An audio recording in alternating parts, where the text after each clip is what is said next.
प्रभु कार्तिक के पावन महीने में, माघ के पावन महीने में, अधिक मास के पावन महीने में जो अपना द्वार छोड़कर प्रभु के द्वार तक चले जाता है, पर प्रभु उसके द्वार तक आने का रास्ता ढूंढ लेता है। यह वैशाख महीने की महत्वता स्कंद पुराण में करी गई है।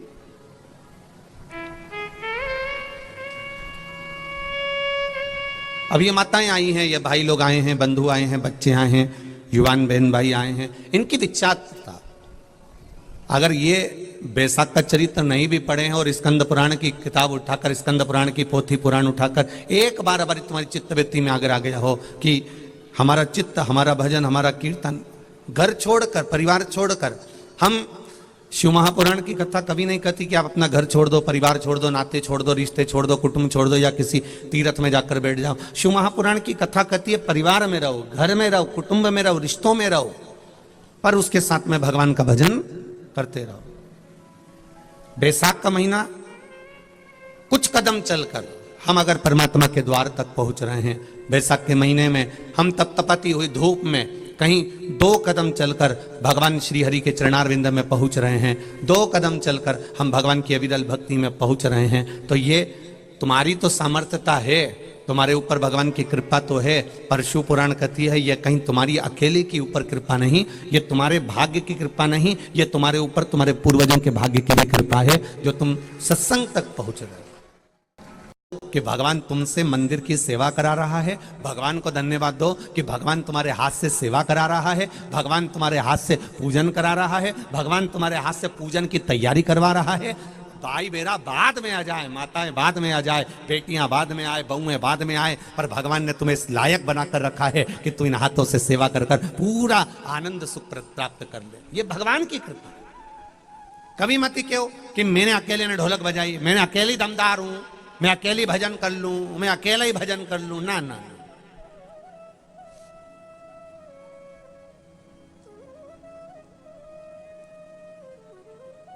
कभी मत क्यों कि अकेला, ना ना ना, मैं आदरणीय खजाना कुबेर का। आपका किया गया भजन, आपका किया गया मंत्र जाप, आपका किया गया स्मरण भक्ति का बल प्रदान करता है, भक्ति का बल प्रदान करता है।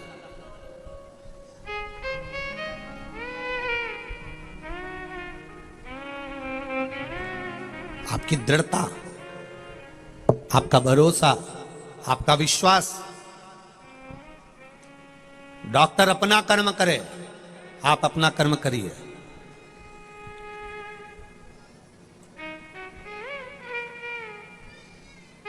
एक साल भर पढ़ने वाले बच्चे को वर्ष भर पढ़ाई करना चाहिए, और वर्ष भर पढ़ाई करने के साथ में फिर एग्जाम के समय पर, परीक्षा के समय पर उस पर भरोसा भी रखना चाहिए।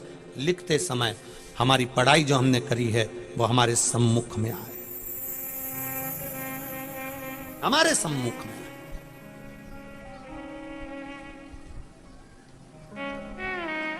शिव कथा कह रही है, भगवान शिव महापुराण की कथा करिए।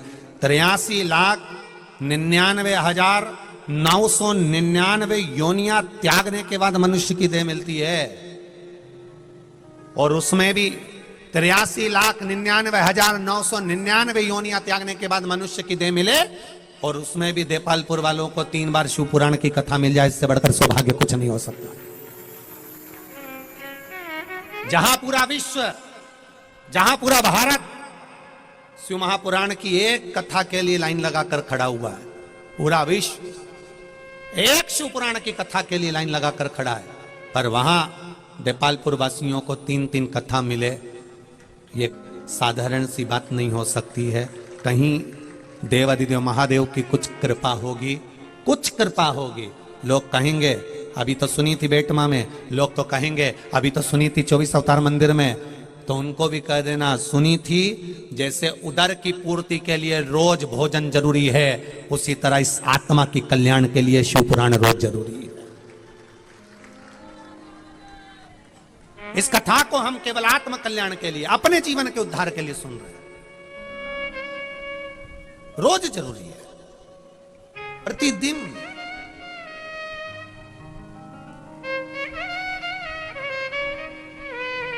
क्या करोगे कथा में जाकर?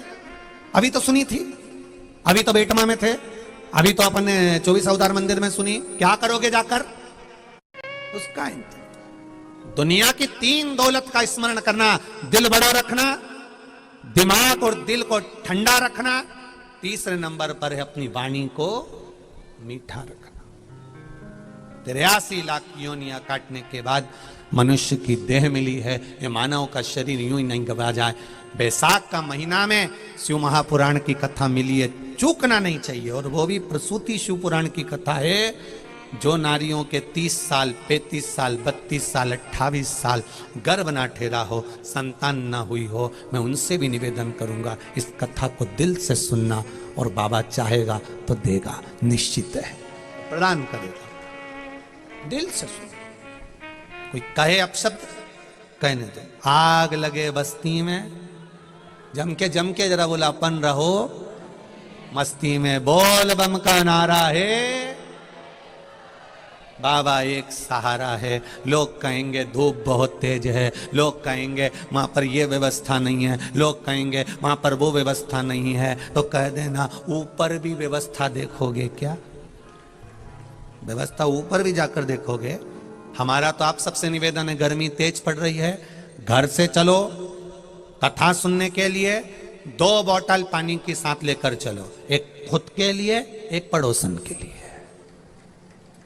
2 बोतल पानी की भर के लेके चलो। उठना नहीं पड़े, जाना नहीं पड़े, किसी की आस लगाकर मत बैठना कि कोई पानी लाएगा तो हम पिएंगे, नहीं। अपने पास में बोतल धरी है, जैसे ही के प्यास लगे ना कोनी मार के दे दो, ले पी ले। अभी उज्जैन में कथा हुई, तो माँ उज्जैन में कथा हुई तो रात्रि को उज्जैन वासियों ने बहुत सेवा करी, बहुत। और मुझे विश्वास है देपालपुर वाले भी इसमें कम नहीं पड़ेंगे, इतना भरोसा रखता हूं, इतना विश्वास रखता हूं। आनंद। देवराज ब्राह्मण है, पर ब्राह्मण होकर भी अपने कर्म से वंचित है।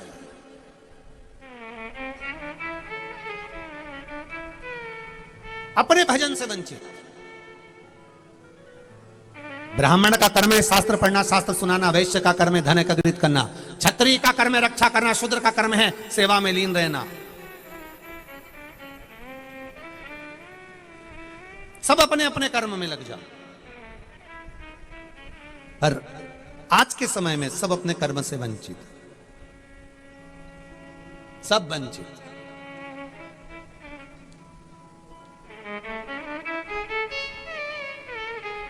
और इतनी वंचितता है, ब्राह्मण कर्म से वंचित होता चले जा रहा है। ब्राह्मण के घर में जन्म मिला है, मस्तक पर तिलक होना चाहिए और कंधे पर यज्ञोपवीत होना चाहिए।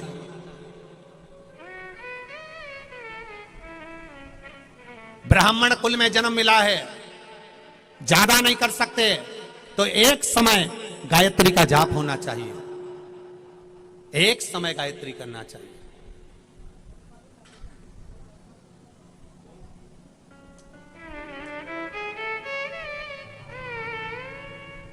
एक समय गायत्री।